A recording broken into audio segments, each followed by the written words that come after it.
Atxalde on guztioi, ongi etorriak. Hemen gaude pixkat oporretako bueltan, irailekoa ingenuen eta guain urrikoa tokatzen da. Ez dakit programa ikusi ez duten, aurten aldaketa batzuk izan ditugu, hasiera batean Iker Saituak egin behar zuen, gero ezin izan zuen, ze estatu batuetan dago, aldatu genuen. Gero Leire ere jarri genuen azkena, baina ezin zuen, eta orduan aldatu genion. Orduan, gauza horiek akizute batzutan gertatzen dira, baina ez dut uste arazoa handia direnik, baina besterik gabe pixkat esatea hurrengo hitzaldian izango dugula Oskar Alvarez Gila. Pixka bat euskaldunek estatu batutako Hollywoodeko filmetan eta pelikuletan duten irudiari buruz. Pixkat nola irudikatzen den da. Hori esan da, aurkeztu behar dugu Leire Arrieta, lehen bizi eskerrak eman hemen egoteagatik. Bera Deustuko Unibertsitateko irakaslea da, irakasle titularra. Tesia ere bere momentuan egin zuen. Eta, egia esan aspalditik ezagutzen dut, elkar ikasi genuen, edo, behintzat beha kurtso bat... Edo bi ez naiz batzen ja, beranduago sartu zen, da, hortxe anginanok edo aukera izan genuen elkar ezagutzeko, eta, beha aspalditik daramaia Araugarrikidean ikertzen, eta batez ere abertzaletasuna ikertu du, exilio garaian errestia. Exilioa batez ere, pixkat ere europearrismoa edo europear zaletasun hori ez, eta azken 11 argitalpen ditu, ez da gitzen liburu ere bai, 2 edo 3, edo ez. Orduan, esan horrekin gai honetan aditua dela eta aspalditik dabilela. Eta gaur, dator gai konkretu batekin, eta da gai konkretua, baina aldi berean ere nolait irudikatzen du, ez? EAJak eta Euskal Abertzaletasunak bere garaian izan zuen europear zaletasun hori, ezta? Eta, hortarako ekarri digu Euskadi Irratia, Euskal Emisora klandistinoan izenpeko hitzaldio. Eta besterik gabe, hitza emango digu, dakizuten moduan bukaeren nahi bezute egin ditzakezute komentarioak, galderak, edo eztabaida modun aritu gaitegezke. Orduan, aurrea, Mil esker Álvaro, arratsalde on danoi, eta aldez aurretik eskerrik asko hona etortziarren gaurkoan. Eskerrik asko, bai Koldo Mitxelena Kulturuneari, Gipuzkoako Foru Aldundiari, eta batez ere zuei, Álvaro, Miguel Daranburuko kide guztiei egiten dezuen lanagatik. Gure historiaren zati ezberdinak ezagutzera emateko, benetako plazer bada zuekin gaur egotia. Álvarok esan duen bezala Euskadi Irratiaz, edo beto esan da Radio Euskadiz, emisora klandestinoari buruz hitz egingo dizuet gaur. Orokorrean, gai nahiko ez ezaguna delako, eta nire iritziz oso interesgarria, irrati honen bilakaerak berak, bere historiak ondo baino beto erakusten duelako Euskal Erbestearen historia. Metafora bat izango litzake. Euskal Erbestiaren metafora bat ikusiko dezuen bezala. Eta ibilbide hori kontatzeak, hau da, Radio Euskadi horren, irrati klandestino horren ibilbidea kontatziak ahalbideratzen hau modu adierazgarri baten Euskal Erbestearen gorabeherak azaltzera. Ezagutzen aldezue, lortzen deten, ezagutzen aldezue doinu hau.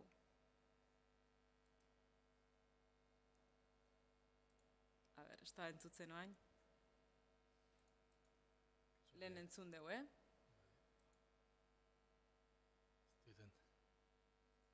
ez da entzutzen. Pena bada. Lehen entzuten zen.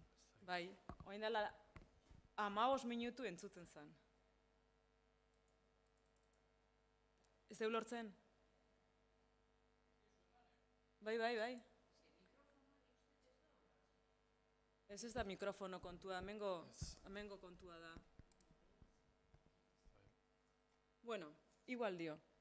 Kantatu inget.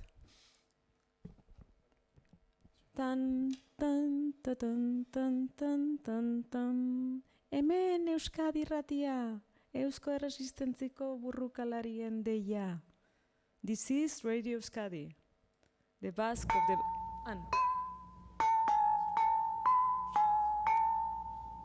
Hemen Euskadi Irratia, Eusko Erresistentziko gudarien deia. This is Radio Euskadi, the voice of the Basque underground. Next follows a transmission in Spanish and Basque languages. Ici Radio Euskadi, la voix de la résistance basque. Vous allez entendre notre émission en langue basque et en langue espagnole. Aquí Radio Euskadi, la voz de la resistencia vasca. Agian zuetako batzuk entzuten zenuten, zuen erdi iskutuan, zuen sukaldeko isiltasun hortan, ez da, frankismo garaian, bai, hau da, erabiltzen zuten sintonia, programak saioak zabaltzeko sintonia. Euskadi Irratiak bi garai izan zituen, testuinguru historikoak berak markatutako bi garai, bata iparraldekoa, 46-tik 54 doana, eta bestea Venezuelakoa, gehien ezagutzen dena agian. 65-tik 77 arte luzatzen dena. Urrengo minutuetan bi eta hitz egingo dizuet, garai bakoitzean irratiak zeuzkan ezaugarriak azpimarratuz eta testuinguruarekin erlazionatuz, baina aurretik sarrera gisa lehenengo Euskadi Irrati bat ere aipatu behar dut. Eta amaieran, Albarok esan duen bezala, gustora erantzungo ditut zuen galderak, baleude. Bueno, nire ikerketa egiten hasi nintzenean, Bilbon esan zidaten, lehen Euskadi Irratia, gerra garaikoak Debako baserri batetikan emititen zuela. Getari izeneko baserri batetik. Hasi nintzen Deban galdetzen, ni mutrikoarra naiz, eta inork zian esaten. Halako baten, pertsona batek esan zian, klaro, eske, Getari ez da Deban, Getari da Itziarren. Ezautzen degunok ingurua badakigu, Itziar Debaren zati badala, baina aparte dago. Eta berehala lortu nuen etxe hortako Getari baserriko telefonoa, bertako jabeekin hitzordu bat adostu nuen, eta 2008ko apirilaren 14an arratsalde oso bat pasa nuen Zabaletarrekin, Maria Dolores, Maria Luisa eta Ignaziorekin. Sekula ez dut arratsalde hura ahaztuko, euren eskuzabaltasunak eta humiltasunak ukituta utzi ninduten. Zabalatarrek bazekiten irratia bertan egon zala, gurasuek eta izebek esan da. Maria Doloresek, hemengo zarrenak, neska txiki hori, morenita hori, orduan 6 urteko neska txikia gogoratzen du, 36ko irailean, egun batzuetan etxea militarrez bete zela eta beraiek inguruko baserrietara joan behar izan zutela. Gogoratzen du baita ere, emisora baserriko goiko solairuan jarri zala, hemen dakagu, hau da baserria gaur egun, eta goiko solairuan kokatu omen zuten emisora, eta beraiek ez zutela tutik ere ulertzen militarrek kodeak erabiltzen zituztelako. Bere buruan markatuta dituen irudiak bi dira. Bata, hegazkinak oso baju egiten zutela egan, eta beraiek beldurtuta zeudela, eta bigarrena aitak, gartzelan 2 urte pasata gero bueltan etorri zenean esandakua. Zuei zerbait egiten badizute ere, sekula ez bueltatu. Baina gaira bueltatuz, irrati hori Euskadi Irratia alzen, deitu diezaiokegu Euskadi Irratia, hor dago eztabaida. Egia esan, emisora hau gerra aurretik Union Radio San Sebastianek erabilitakoa zen, ejerzito frankistak aurrera inala, irrati hori desmontatu eta Getari baserrira eraman zuten. Baserriko jabea, Jose Antonio Zabala, hau gizon hori, argazkian agertzen den gizon hori, egungo jabeen aita, Florentzio Markiegi, Debako alkate jeltzalearen laguna zen, segurazki Markiegik eskatuta Zabalak bere baserria eskaini zuen irratia gordetzeko. Gutxi gora bera 15 bat egun egon zen Itziarren, gero tropa frankisten aurrerapenak zirela eta berriro ere desmontatu eta getxo eraman zituzten aparatuak, Punta Galeara. Eta han 9 hilabetez egon zen Bilbo erori arte, 77ko ekainera arte. Emisora hau, gerrako emisora hori, zalantzari gabe hori, gerra emisora bat zen. Baina Agirrek eta bere gobernuak argi zeukaten irratiaren indar propagandistikoa eta horregatik Itziartik eta Punta Galeatik emandako mezu batzuetan Radio Euskadi izena erabili zuten, batez ere lehendakariaren hitzaldiak ematen zirenean. Beti ere helburu propagandistikoekin. Claro, Eusko Jaurlaritza sortu zenetik irratigintzaren inguruko kompetentziak Juan de los Toyos sozialistaren sailaren eskuetan zeuden. Eta lehendakaritzak hasieratikan nahi izan zuen bere emisora propio bat izatia, euskaldunago edo, nolabait esateko. Eta 37ko urtarrilean prentsa kabinete bat sortu zuen eta aparatoak erosi zituen Estatu Batuetan. Baina, gerrak itxaropen guztiak zapuztu zituen eta 10 urte itxaron behar izan zuten ametsura egi bihurtzeko benetako Euskadi irrati bat sortu arte. Dakizuen bezala, diktadura frankista komunikabideen guztizko kontrola izan zuen, zentzura ezarri zuen, eta Radio Nazional izan zen erregimenaren irrati ofiziala eta bakarra. Bueno, ofiziala, bakarra ez, ikusiko dugu. Gainontzeko emisorek honekin konektatu behar zuten boletin informatibotarako parteak entzuteko, ezta? Parteak emateko. Erbestean emisora klandestinoak sortu ziren, Radio Mosku adibidez, edota Radio España Independiente La Pirenaika bezala ezagutzen zena, Dolores Ibarruri pasionari izan zen La Pirenaikaren zuzendaria. Beste irrati klandestino batzuk ere baziren, txiki hauak, Radio Tirana bat, La Voz de Canarias Libre, eta Euskadi irratia Eusko Erresistentziko burrukalarien deia. Euskal Erresistentzia gerra amaitu eta gero sortu zen, gartzelatik irteten ziren inean, gudariak erresistentzian sartzen ziren. Eta horrela, 55ko martxoan erresistentziaren batzordea sortu zuen. Eta bere zuzendaria, Joseba Rezola Ordiziarra. Eta Rezola izan zen Euskadi irratiaren asmatzailea eta sortzailea. Bere izan zen alma materra, Radio Euskadiren alma materra. Kartzelatikan atera zen momentutik hasi zen Rezola batekin eta bestearekin elkarrizketetan irrati bat lortzeko laguntza eske, Britainia Handian ataltxo bat eskaini zioten BBC-ko atal Espainiarraren barruan, Frantzian lortu zuten euskaldunek Radio Parisen euren saio txikia izatea, han egon zen Alberto Naindia, baina hauek maileguak baino ez ziren, beraiek ez zeukaten euren irrati propioa eta irrati propio bat eukitzea alabe arrezkua zen Eusko Jaurlaritzaren estrategia antifrankista aurrera eramateko. Baina, klaro, gobernu horientzat gauza bat zen laguntza txiki horik ematea, eta beste bat, irrati klandestino bat euren lurraldean kokatzea baimentzea. Baina, 56an egoera aproposa sortu zen horretarako, Rezolaren ametsa egi bihurtzeko. Zergatik? Batetik, Espainia eta Frantziaren arteko harremanak tentsio handikoak ziren, eta bestetik, Agirre lehendakaria oso ondo eramaten zelako garaiko Frantziako lehen ministroarekin, Georges Bidault demokristauarekin. Hori zela eta Euskal Erresistentziak baimen ofizialik ez, baina lurralde frantzesetik emititzeko oneritzia edo plazeta lortu zuen. Euskadi irratia martxan jarri zen Mugerren, Laburdiko herri txiki baten, 56ko azken egunetan Frantziako gobernuaren konplizidadea lortu zuten eta urteetan mantendu zen, 8 urte egon zen emisora klandestino hori emititzen iparraldetik, Mugerretik. Hastapenak ez ziren errazak izan.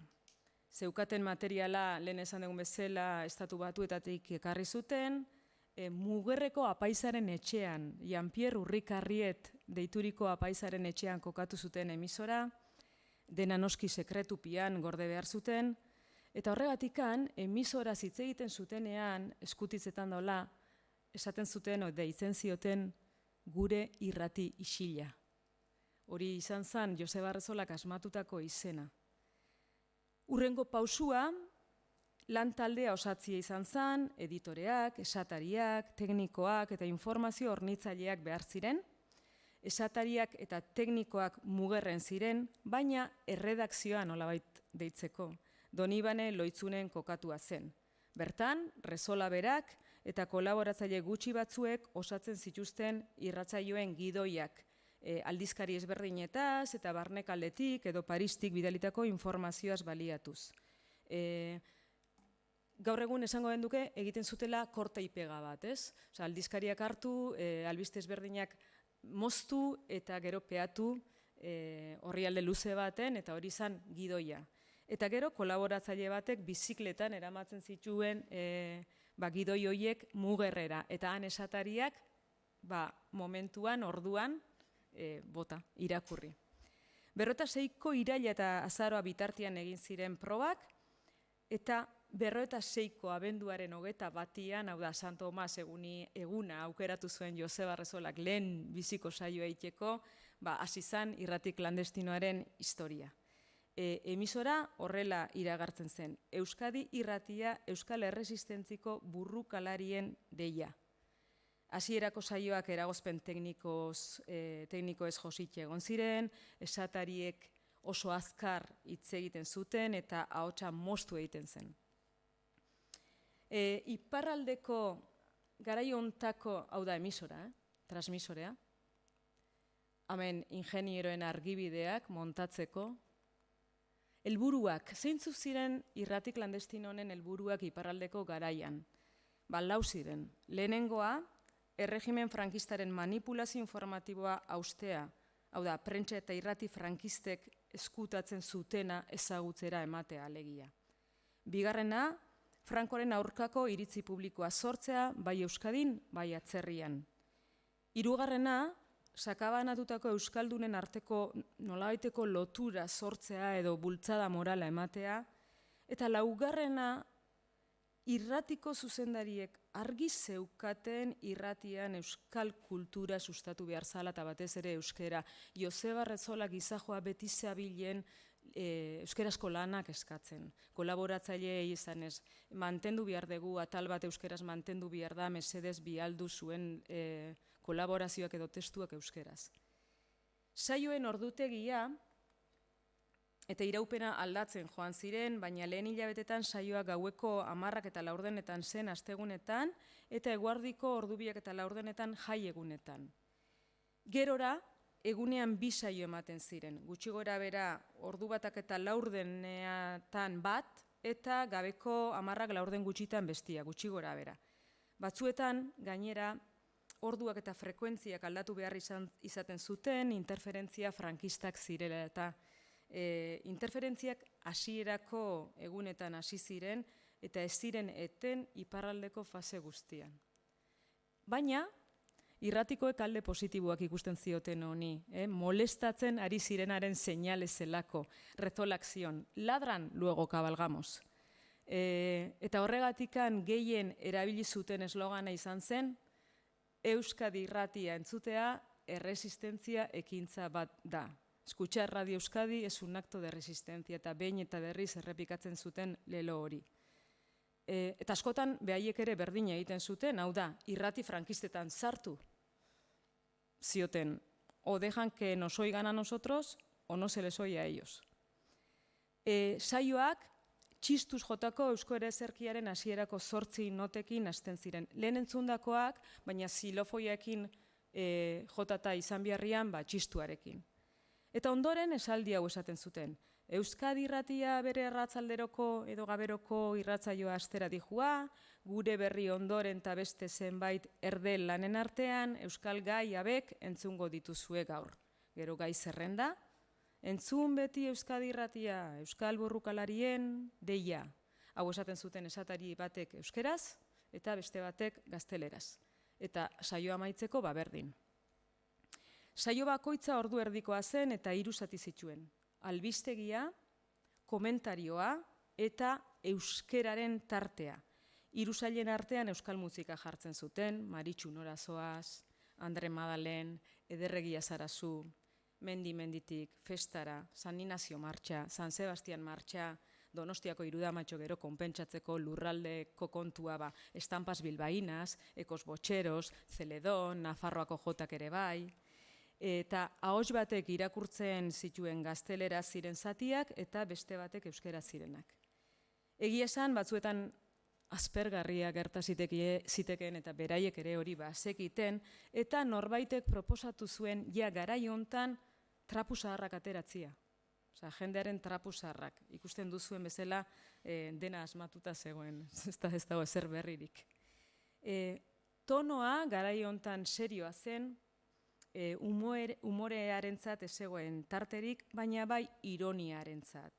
Erabiltzen zuten lengoaia sarkastikoa zen oso, burla guztiak Franco eta bere erregimenari zuzenduta zeudelarik. Nazioarteko informazioa gutxi gora bera 95 ziren. Hau da, Euskadiren ingurukoa baino gehiago, Euskadiren inguruko informazioa 132 zen, eta gainontzeko 123 Estatu Espainiarreko hiriburuetatik jasotako informazioa zen. Nondik ateratzen zuten informazioa saioak osatzeko? Lehen esan dudan bezala, gehien bat egunkari eta aldizkarietatik, gehien bat hori egunkarietatik eta aldizkarietatik, baina ezen nahikoa. Gainera, behaiengana informazio hau heldu orduko askotan kadukatuta zeon, zaharkitua. Eta irratia bizirik mantentzeko beharrezkoak ziren barnekaldeko kolaboratzaileak eta batez ere lehen esan dudan bezala euskeraz idazten zutenak. Euskal Herrian gertatzen zenaren informazio eguneratua bidaltzen zutenak.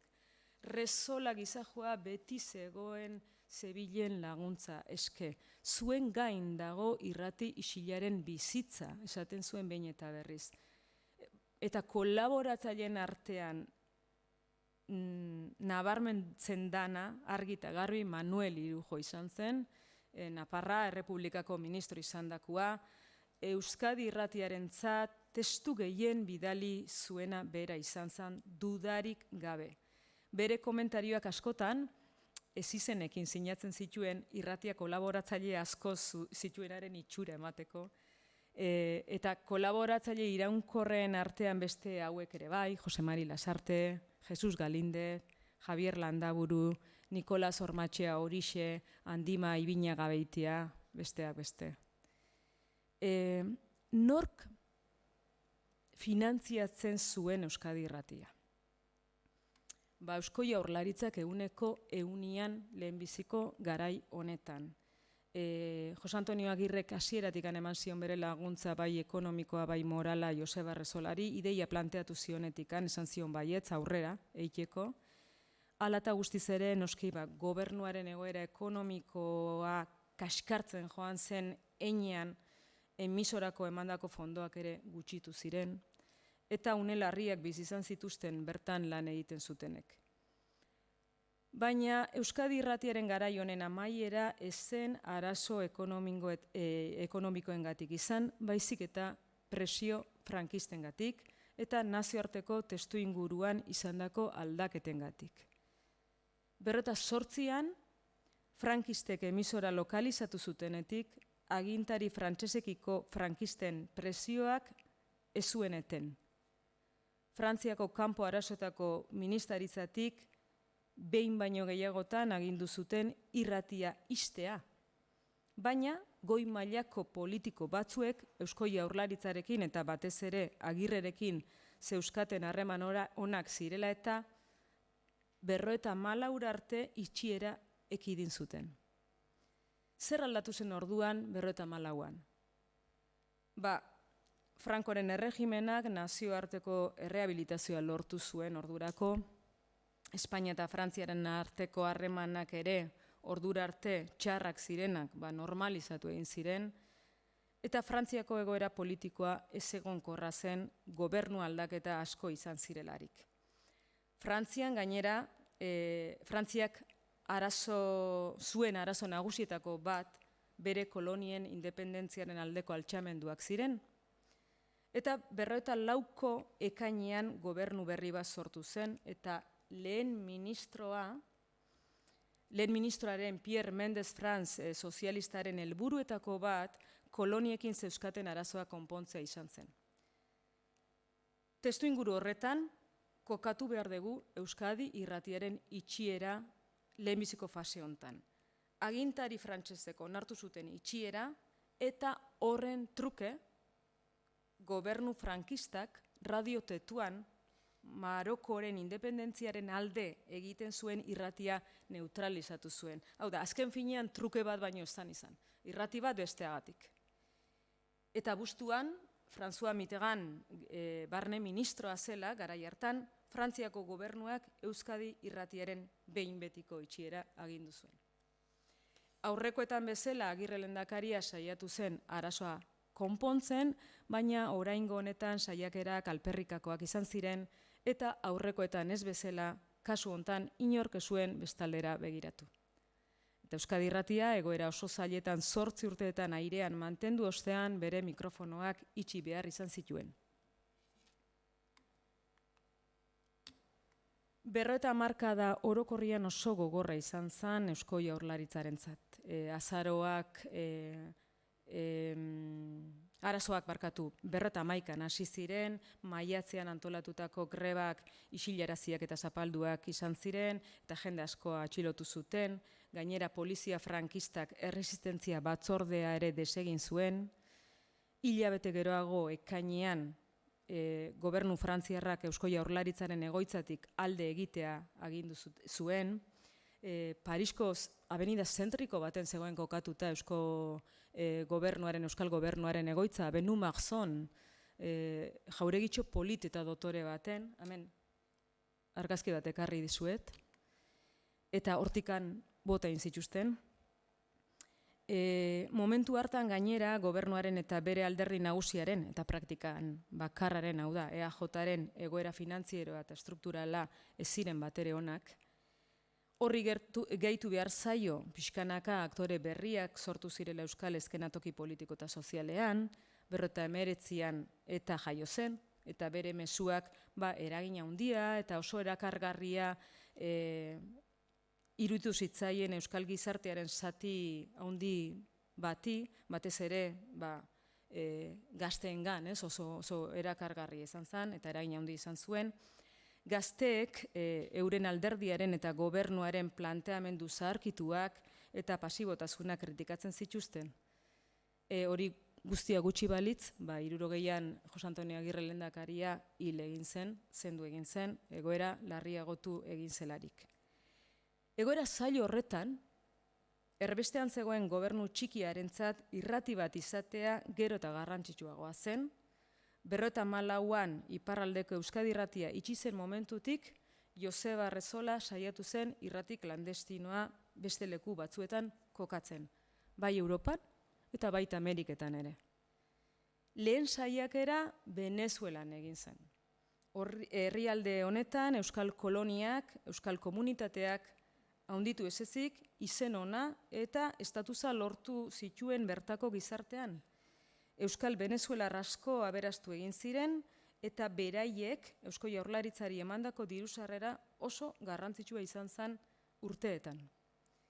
Karakaseko Euskal etxea, etxe ederra hau, Ameriketako importantena zen.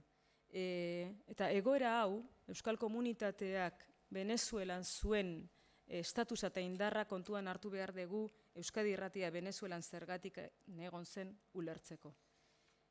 1956an, Joki Nintza, gizon bergarar hori, erdian da ona, Karakasera heldu zen. Intza, Euskal Erresistentzian ibilitakoa zen eta gartzelan egondako abertzale bat zen. Venezuelara joan zen gobernuak emandako misio batekin. Euskal Erresistentziarentzat dirua lortzea, hori zan bere lana. Pixkanaka, talde bat sortu zuen Venezuelako Eusko Gaztediko gazteek osaturikoa, Eta 60an, Resola Intzarekin kontaktuan jarri zen ideia bat planteatzeko. Hemen gazte talde hori, baina 77an beranduago. Bueno, 60an Resolak proposatu zion, planteamendu hau proposatu zion Intzari.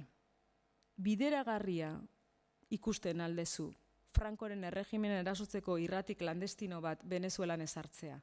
Atlantikoaren beste aldean entzun zitekena. Intzari pixkat utopikua iruditu zitzaion planteamendu hori, posibilidade hori. Baina, taldekoei galdetu eta hauek ilusio handiz jaso zuten erronka eta baietza eman zioten Resolari. Hala eta guztiz ere, egitasmoa ezen berehala gauzatu. 5 urte itxaron behar izan zuten. Hau da, planteamendua 60an egon zen eta 65 arte ezan martxan jarri Euskadi Irratia. Ze gertatzen zen, Frantziako kasuan gertatu bezala, Venezuelan ere bertako agintarien baimena edo behintzat konplizitatea behar zutela. Bitartean, 5 urte horietan, Venezuelan zeuden euskaldunek batekin eta bestearekin kontaktatzen zuten bitartean, Resolak irratia Europako toki ezberdinetan jartzearen aukerak aztertu zituen, Italian, Belgikan, Irlandan eta Eskozian egin zituen gestioak Resolak. Azken herrialde honetan Eskozian ia lortu zuen. Eta saiakerak egin zituen halaber Tunisia eta Algerian. Baina kasu hauetan ere ez ziren gauzatu. Ezin dugu ahaztu ordurako Frankoren Espainiak nazioarteko onarpena zuela eta herrialde ezberdinen konplizitatea euskal arazoarekiko ez zela jadanik lehengoa. Porrota hauen ondoren, Resolak Ameriketan jarri zuen berriro ere bere begirada. Eta 74an, azkenean, bazirudien Eusko Gaztediko gazteen esfortzu guztiek emaitza positibo bat izango zutela. Diskrezioa derrigorrezkoa zen euren proiektua sekretupean gordetzeko. Norbaitek gehiegi hitzein ezkero dena pikutara joan zitekeen. Irrati klandestino baten existentzia ezagutzen bazen, Venezuelako agintariek ezin izango zuten beste aldera begiratu, Gobernu Espainiarrak ikerketa bat eskatu ezkero. Horregatik, beharrezkoa zen guztia sekretupean mantentzia. Horietako gazte batzuk ezagutzeko aukera izan dut, elkarrizketatzeko aukera izan dut, eta horietako batek esaten zidan, hasta la mujer se mosqueaba porque no le decía dónde pasaba los fines de semana o por qué llegaba tan tarde a casa. Eta irratiaren kokapena sekretupean mantentzeko, taldekoek emisora Norvegiako txalupa baten kokatuta zegoenaren zurrumurrua zabaldu zuten. Eta horregatikan fase hontako irratia ezizen batekin ezautzen da, La Txalupa bezala. Hortik aurrera La Txalupa deitzen zioten irratiari. Izan ere, beraien artean hizkuntza kodifikatu erabiltzen zuten irratietako gauzataz hitz egiteko. Eta beira ze kuriosua da hiztegi hau, ez? Adibidez, Euskadi Irratiari La Txalupa, 2 transmisorei Pedro eta Pablo deitzen zieten. Antenari, 22 metrotako antenari, Ispilua. Tokiari, emisorak kokatuta egon zen lekuari, Makuto. Karakaseko erredakzioari, El Paraíso. Interferentzia frankistari, La Kotorra. Magnetofono zintei, Taloak. Eta horrela, hiztegi propio eta berezi bat sortu zuten dana sekretupean mantentzeko. Txaluparen helburuak honako hauek izan ziren. Iparraldeko garaian bezala, berdinak ez, iritzi publikoari, frankismoak eskutatzen zion informazioa helaraztea, eta euskaldunen kontrako erregimen frankistaren erasoei erantzutea, sakabanatuta zeuden euskaldunen arteko loturak mantentzea, eta euskal kultura eta eskubideak mantendu eta sustatzea. Baina etapa honetan beste helburu bat ere izan zen. Gerra hotza pilpilean zegoen, eta irrati frankisten aurka aritzeko alternatiba bakarra irrati komunistak ziren, Lapirenaika batez ere, ez? Eta jende askok, euskaldun askok entzuten zuen emisora hori beraie komunistak izan gabe. Eta horregatik, Rezolak eta bere ekipoak halabeharrezkoa ikusten zuten irrati propio bat izatea, mezu euskalduna eta euskaldunei zuzendutakoa emateko. Baina egia da ez zirela ados jartzen irratiaren estiloa erabakitzerakoan.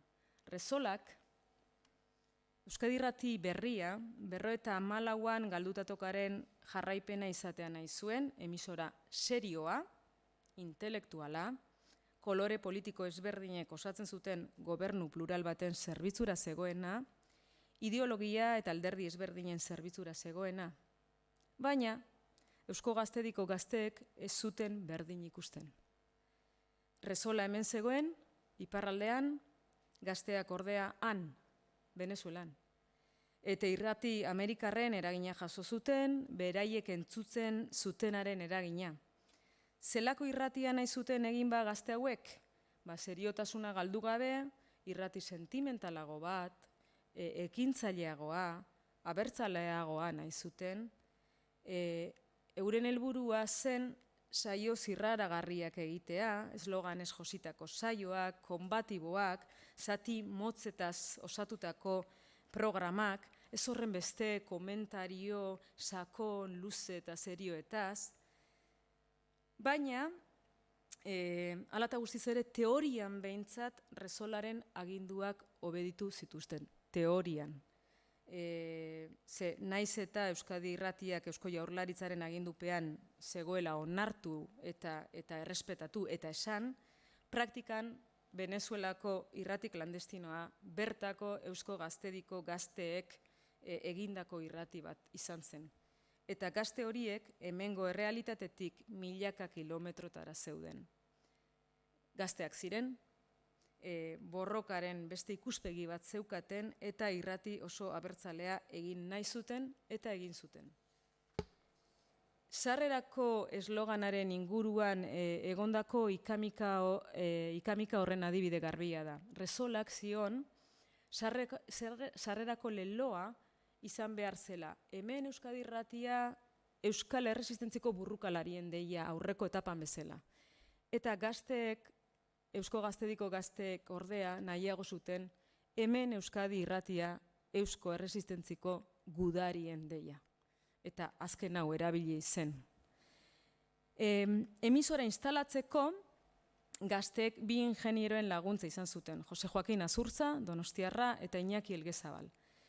Hauen gomendioa izan zen emisora hiri handi batetik hurbil kokatzea, baina, klaro, txoinamen, hau da lekua Makuto. Eta hau da, Azurtzak bidalitako argibideak antena instalatzeko bertan. Azurtza eta Elgezabal ingenieroen gomendio izan zen emisora hiri handi batetik hurbil kokatzia, baina, klaro, hango agintariek tontonplantak egiteko eta zerbait gertatu ezkero emisora non zegoen ezekitela argudiatzeko distantzia bat ere gorde behar zen.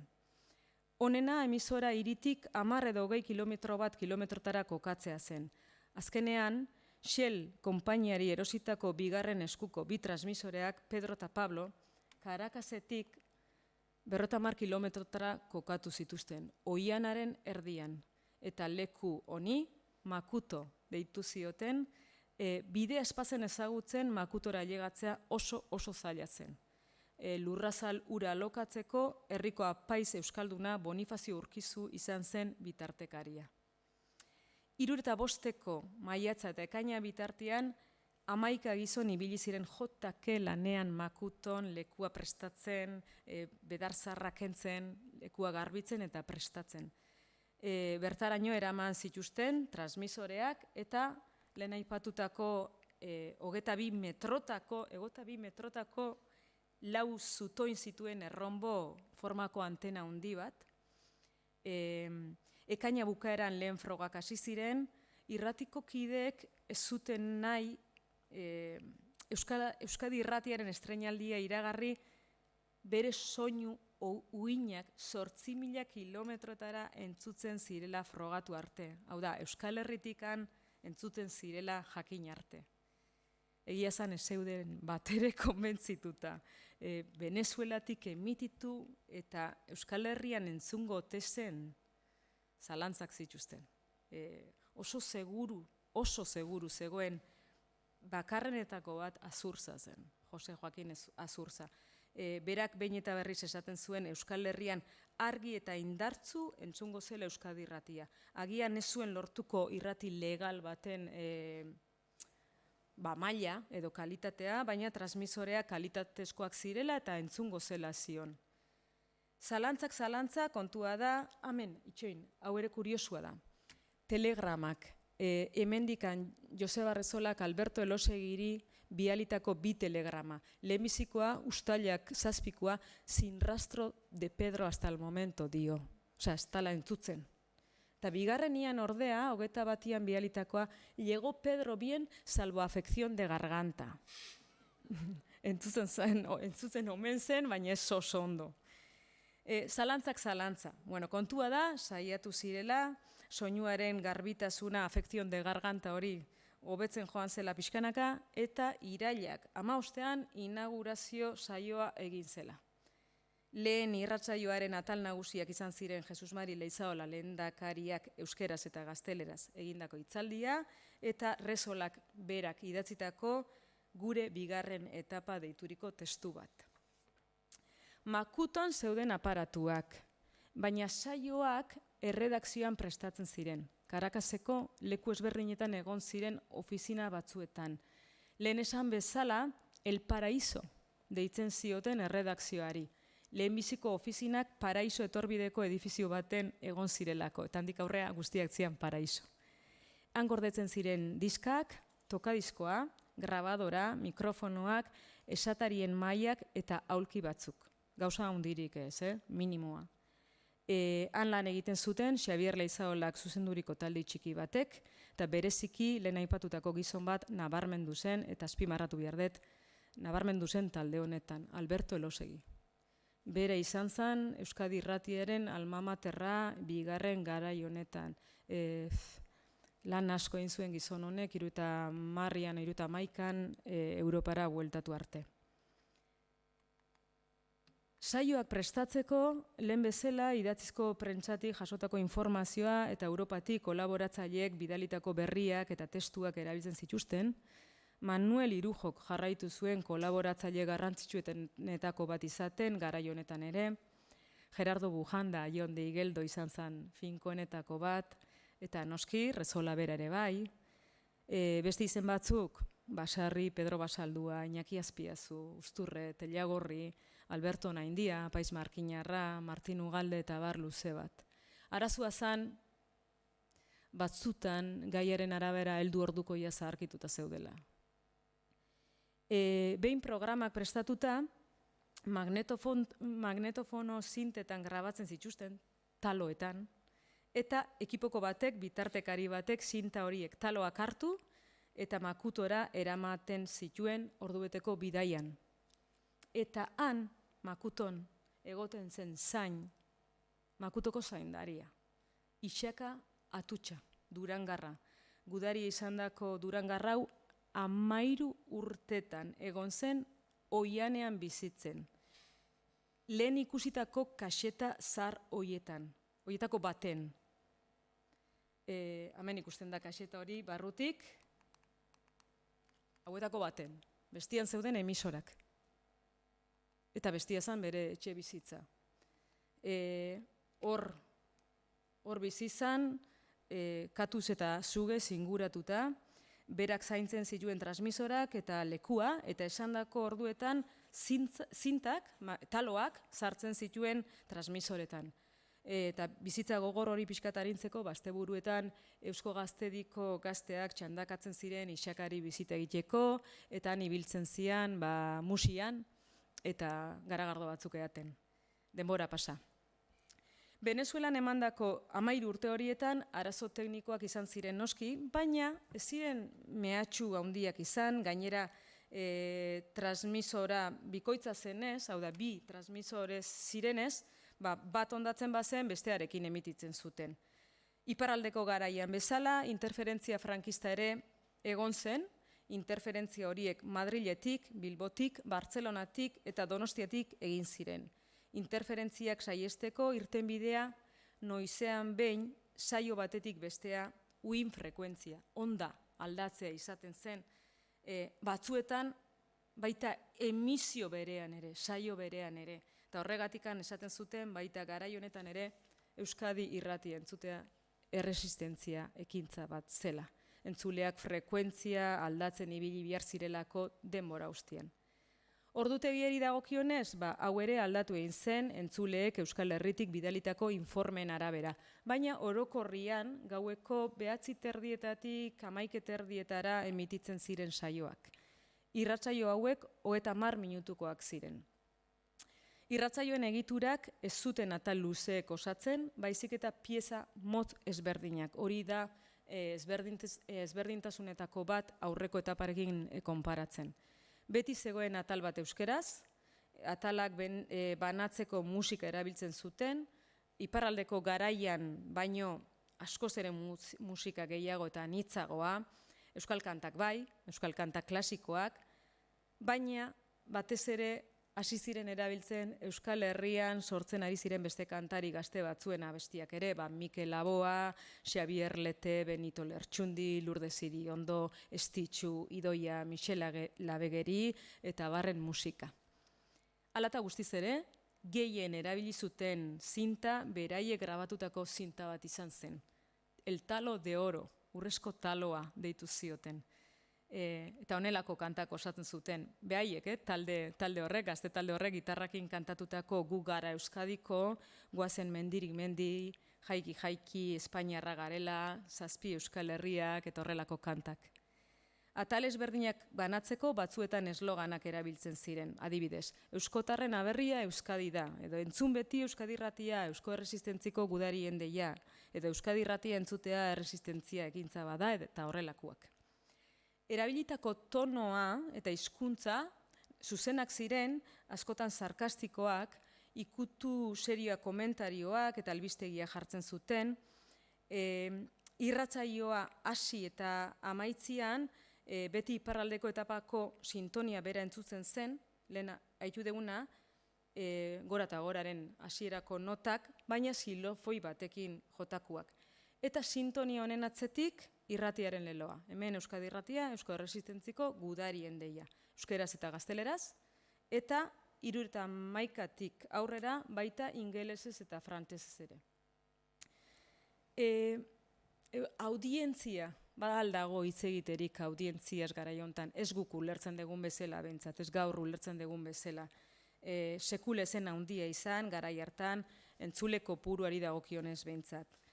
Talde venezuelarraren hasierako helburu bakarra irratia Euskadin entzutea zen, baina, klaro, soinu oinak Euskal Lurralde osotikan ondo entzutzea lortu zutenean, bai saiatu zirela ahalik eta entzule gehiago lortzen. Hemendik nola entzuten zen jakiteko, behaiek diseinatu zituzten informazio txartel batzuk, partes de escucha deiturikoak. Eta orduan, banatu zian Euskadiko entzulen artean eta hemengo puntu ezberdinetatik jasotzen zituzten aurreko eguneko saioak nola entzun ziren esanez. Eta atzerritikan ere jasotzen zituzten postalak eta harrera parteak. Munduko leku ezberdinetatik heltzen ziren Kanadatik, Zelanda Berritik, Norvegiatik, Italiatik, Txekoslovakiatik, Zelanda Berritik ere bai, Sudafrikatik, hainbeste lekutikan. Euskadi Irratiaren historian gutxien ezagutzen den eta nahiko iluna den aldea eta agian horregatik oso interesgarria finantziazioari dagokiona da. Iparraldeko etapan, ez bezala, lehen esan dudan bezala, orduan Eusko Jaurlaritzak ordaindu zuen irratia ehuneko ehunean, Venezuelako garaian Jokinintzaren inguruan sortutako gazte taldea izan zen emisora guztiz kudeatu zuena, baita haren alde ekonomikoare. Irratiaz gain, gazte hauek ordaindu zuten Gudari aldizkaria, Euskadiko EAJ-ari diru kopuru bat bidaltzen zioten hilero, eta presoentzat ere bidaltzen zituzten laguntzak. Dirua lortzeko, modu ofizial ezberdinak erabiltzen zituzten. Estampitak saltzen zituzten, edalontziak, txiskeroak, agendak, gabonetako postalak, egutegiak, zigiluak, Euskal Etxeko jendearen karikaturak, Sabino Arana irudia zuten txamponak pulserak egiteko, liburuak, dirubilketak, kinielak, kuoten ordainketa, enpresa eta erakundei dirua eskatzen zieten, Euskal Etxeko bazkari eta fariak, errifak eta bar, baina hori ez zen nahikoa. Diru sarrera ofizial hauetaz aparte, bazegoen beste diru sarrera bat askoz ere garrantzitsuagoa. B kontu bat esango genduke gaur egun. Halabeharrezkoa izan zena Euskal emisora klandestinoa mantentzeko. 50. hamarkada amaieratik intzaren gizonek gobernu ipar amerikarraren inteligentzia zerbitzuentzat egiten zituzten espioitza lanak. Latinoamerikan aritzen ziren komunisten aldeko taldeen inguruko informazioa ematen zieten, lortzen zuten eta ematen zieten estatu batuarrei. Ez ahaztu gerra-hotza pil-pilean zegoela garai hartan, hasiera baten intzari lan hau planteatu ziotenean ezetz esan zuen, arriskutsua iruditu zitzaiolako, baina azkenean konbentzitu zuten. Bere taldeko batzuek ere baietz esan zuten hasieran lau bakarrik, baina azkenean, baldintza bat jarrita. Esan zuten bai, engo dugu lan hau, espioitza lanak egingo ditugu, baina baldintza hau da. Jarduera hartatik lortutako diru guztia Euskal erresistentziarentzat izan behar zen. Pixkanaka agente kopurua handitzen joan zen, intza aldizka biltzen zen bitartekari amerikarrekin horretarako alokatutako apartamentuetan, batzutan disfrazatuta. Antiojugin da peluka jarritxa, zebea burusoila zen, eta bilera haietan intzak txostenak ematen zizkieten amerikarrei, alderdi komunistan edo talde iraultzaileetan infiltratu ostean bere gizonek prestatutako txostenak. Franco 75. azaroan hil zen, hurrengo hilabetetan Euskal indar politiko ezberdinak klandestinitatetik ateratzeko prestatu ziren, hainbeste desiratutako demokrazia basetorren, baina 76. urtea mugitua izan zen, gogorra, etorkizuna zen argi ikusten, errepresioa zen gelditu eta atxiloketak egunero gertatzen ziren. Egoera horretan, Euskadi irratiak emititzen jarraitu zuen. Baina 77. martxoan Eusko Alderdi Jeltzaleak Iruñan ospatu zuen bere batzar nagusia, bere historiaren garai berri bat markatzen zuen batzarra. Euskadi buru batzarrak, Carlos Garaikoetxea buru zela, erabaki zuen ordua zela klandestinitatea uzteko eta irratia bertatik egiteko, etxetik, Euskaditik. Artian, ezen jadanik beharrezkoa Venezuelako oianetik emititzen zuen irrati klandestinoa mantentzea, garaiak dagoeneko beste batzuk ziren, zorionez, eta testu inguru berriari erantzun berriak eman behar zitzaizkion, eta horrela, iritzi askatasuna erabili zezaketen, esan beharrezkoa ez klandestinitatea, ez anonimatoa, eta gainera pixkanaka Karakaseko taldeko batzuk ere Euskadira bueltatzen hasiak ziren. Eta horrela, Karakaseko egikoek alderdiaren agindua betetzea erabaki zuten, eta 77. apirilaren 30. larunbata, arratsaldez, emititu zuten negarrartian azken irratsaioa Venezuelako oianetik, Makutotik. Txalupak etxerantzako bidea hartu zuen. Gordetzen den irratsaio bakarra azken hori da, eta nahi baldin badezue entzun dezakegu, 4 minutu baino ez dira. Baina, nire aldetikan bukatu dut eta mil esker entzutiarren.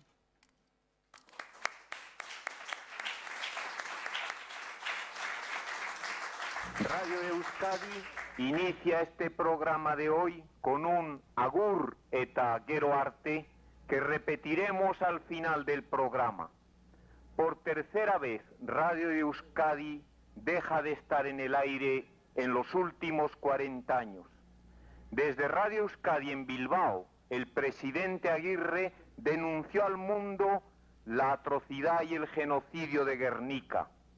Radio Euskadi enmudeció ese mismo año de 1937 cuando Franco logró dar cumplimiento a la amenaza que su compañero de armas y de maldad, General Mola, lanzó sobre Vizcaya.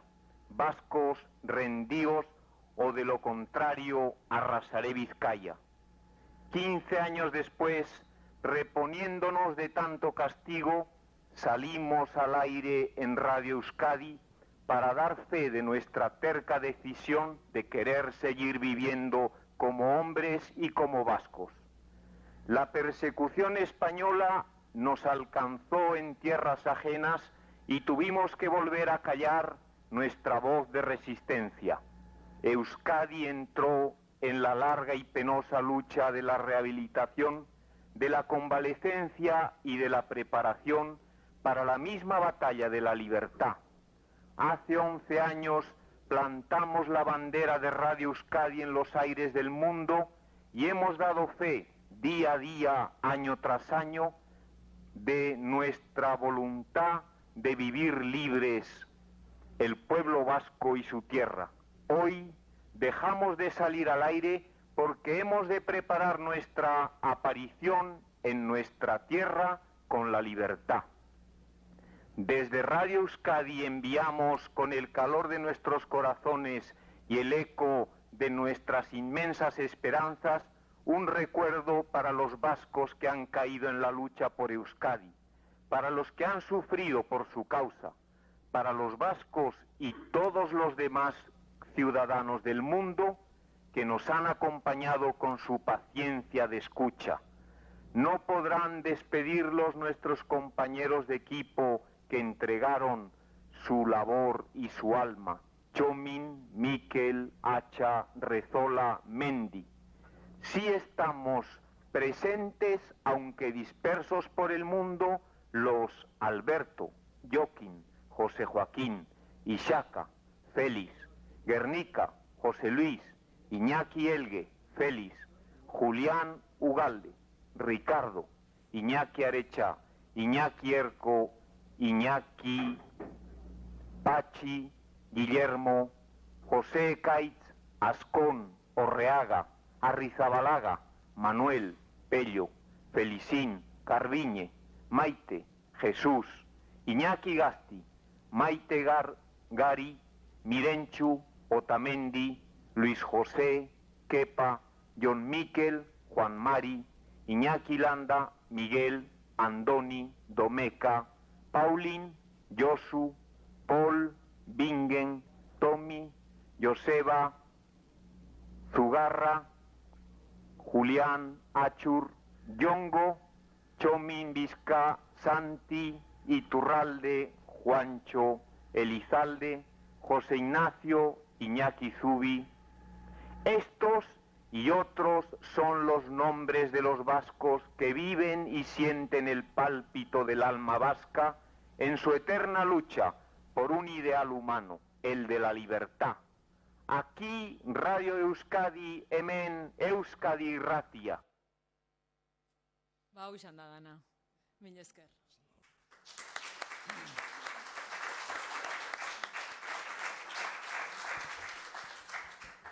Bueno, guain tartea dugu galderak edo komentarioak edo nahi bazute egiteko. Así que, bueno, bakizute dakagula mikrofono bat, eta mesedez, altxaskuan nahi bazute galderarik egin da pasako zaizue. Ados.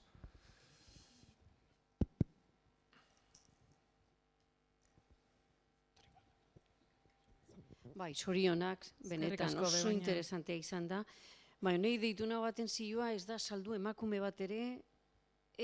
Oain aipatu dia irudizen. Oain aipatu du, bai. Azkeneko zerrenda hontan azaldu dia pare bat, baina hainbeste urtetan eta hasieratik eta harrituta gelitu naiz, ez dala saldu emakume bat ere, zeite zuten. Pare bat egon zian lokutore bezala, esatari bezala, Maite Leizaola, aipatu da, eta Mirentxu. Azken urteetan Garbin Urreizti Ondarrutarra horra gertzen den emakume hori izan zen Iñaki Anasagastirekin zuzendari ibili izan, baina karo, zein zen arazua? Maite Leizaolaren ahotsa eta Otamendirena bertan ezagunak zirela, osea Euskal Etxian. Sekretu egia zan gizonen artean mantendu zala, zeuen emakumerik. Eta zeuden gutxiak edo zekiten gutxiak, klaro, ezaguna zian Euskal Etxian. Eta ez zuten nahi azentuagatikan jendia konturatzia nortzuk zian. Hori zan arazua, baina bai, garai hartan batez ere Eusko Gaztedi, Karakasen ere gizonezkoek osatzen zuten, eta intzaren talde osatu zutenak hori bai dudai gabe gizonezkoa bakarrik ziren.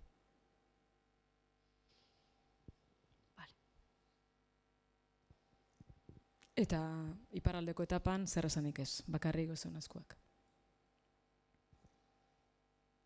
Galdera gehiago edo? Ni badakat bat. Bai. Gauza asko daude kontatzeko, saiatu nahi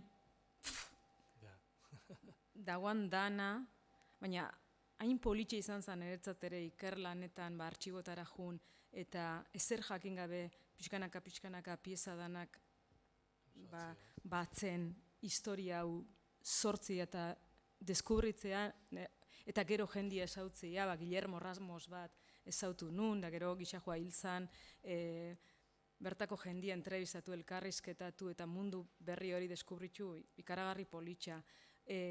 Gauzazko, gelditzu dia zintzilik azaldu gabe, baina ezaguan denborarik orduan zaiatu nahi, ezberdintasunak edo garai bakoitzien irratiak izan zituen ezaugarriak edo azpimarratzen. Izan barkatu, Albaro. Ez lasai. Eskuntzarik edo jaso zuten, esatarik eta nolabiteko eskuntzarik edo... Ez da horregatikan problemak. Lehenengo garaian ez, baina bigarrenian ez, egon gozan jendia ezitua, ez dakit kazetari eskolan edo endakua, baina behintzat ez, holako... Ez, nik esango nuke kazetari bakarra formazio zala Iñaki Anazagasti gazte bat artian ikasle zena, komunikazioko ikasle zena Karakasen, azkenen urtetan.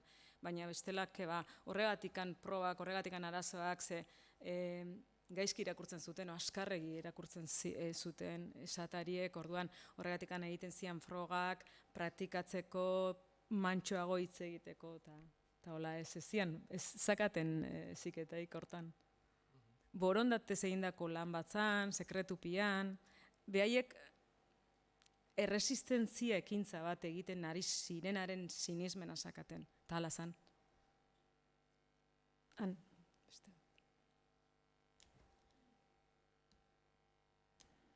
Espanazu emosten ni honaiteke hemen hitz egiten gabeko 10 arte gai hontaz,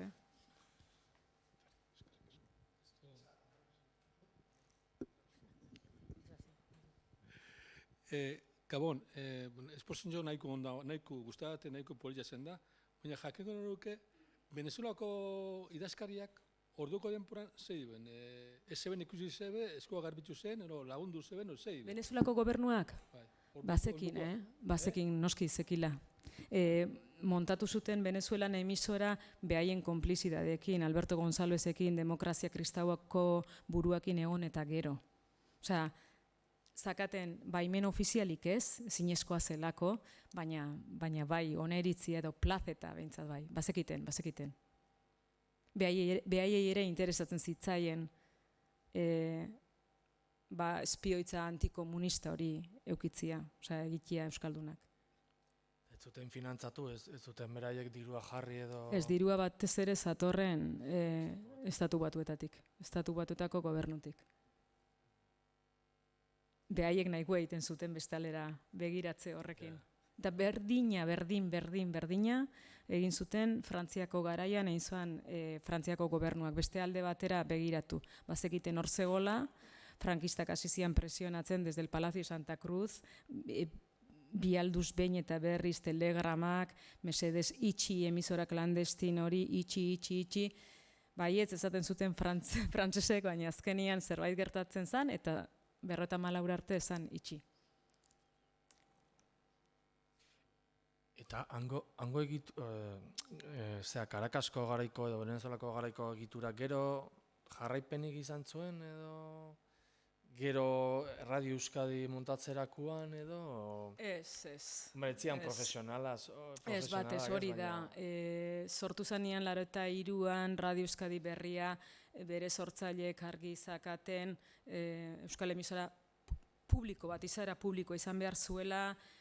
Hombre, bai konpartitzen zutela helburu bat, eta helburu bat zan euskal kultura eta euskara sustatzia. Hori bai konpartitzen zutela, baina oso ezberdina zen. Hau da, aurreko emisora hauek zian estrategia frankistaren barruan erresistentziaren erramintak frankismoaren kontra iteko. Eta gaurko irratia beste bada, izaera publikoa du, eta kontestua zorionez beste bada, eta hortarako sortu zen. Izaera, zerbitzu publiko bat emateko. Beste hainbat puntu interesgarrien artean, niretzako oso berria izan da, termino hau radio makutos daigan, hemen erabiltzen gendun, adibidez momentu baten hori zenek esan dezu, nondikan entzun dezu, onde has oído eso? ¿Quién te ha dicho eso? Eso, Radio Makuto. Eta Radio Makuto, Igual aldrebes da, igual horregatik handeitu zioten Makuto lekuari. Behar bada hori izangoa, baina nondikan zeterren, zerrekin... Ez, behaiek genezaken netzako berria izan da. Igual aldrebes, bai, baina behaiek irratia izendatzen zutenean la txalupa esaten zuten beti. Eta iparraldeko garaian oso izen politxori gure irrati isila. Resolak asmatu zuen izen hori. Oso kuriosoa da hiztegi hori, ez? Taloak eta lakotorra eta olako gauzak asmatzia. Iñaki Anasagaztik esan zian elkarrizketatu nuenian, aquello fue como el secreto de Fátima, no sé cómo pudimos guardar en secreto tanto tiempo. Antena erraldoi horrekin bertan da. Oso, politxe izan zen. Materialak eta nondik ekarri zituzten antena montatzeko da? Venezuelako garaian zian Shell konpainiari erositako bigarren eskuko transmisoriak. Baina onak zian, Azurtzak esaten zuen oso onak ziala. Transmisoraz aparte, gero antena hori erromodun antena? Handikan eta mendikan hartutako gauzekin eta Azurtza eta Elgezabalen laguntzarekin lortu zuten. Hori, benetan, intza zan oso pragmatikoa, oso errealista. Eta Joseba Resolak planteatu zionian irrati bat jartzia Venezuelan Euskadin entzuteko beak ez zuen sinisten. Neri ere, hasi nitzanean ikartzen oso, arrotza, klaro, nik ez dakit hortaz, olako gauzatan ignorante hutsa naiz, baina arraro inzitzaidan Venezuelatikan emitituta hemen entzutia irrati bat, eta irrati klandestino bat gainea, baina onda korta, uin motza erabiltzen zuten, eta horrek ahalbideratzen zuen, posible egiten zuen, hemendikan entzutia 8.000 kilometrotara. Loturaren bat izan zuten adibidez argitaletxeekin da, haikin eta hoiekin da? Ez, hauek batez ere finantziatu zuten gudari. Ez zuten nolako... Ez que, justu momentuan hortan, anere... Agian behaiek igual bidalitako dirua, bai. Gero, bai, seguraski... Eusko argia hori da, publikazio ezberdinak. Behaiek bialtzen zioten dirua Eusko Alderdi Jeltzaileari. Eta gero, Eusko Alderdi Jeltzaileak inbertituko zuen diru hori, nahi zuen moduan. Baina behaiek argi nahi izan zuten utzi, handikan bere espioitzatikan lortutako dirua Euskal Erresistentzia finantziatzeko izan behar zuela. Hau, argazki hau da, ja berandukoa, ja emisora itxi eta handikan hilabete batzuetara, bisitan junzian Makutora, hor ikus dezakegu lehendakaria Carlos Garaikoetxea bere onduan Iñaki Anasagazti gazte bat, eskina hortan Garbine Urreisti, ondarrutarra, anatzian grabatzen grabatzen nahi dana argazkiak ateratzen Peru Ajuria dela. Hemen ez da ondo ikusten, baina Juan Ajuria Gerra ere hor da. Betorreko duna ez?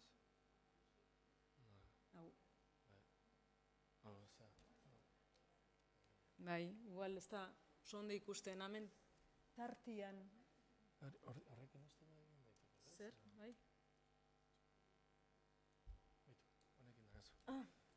sakatu hemen gorilla. Hau, Gorilla, bai. gorrilla. Gorilla.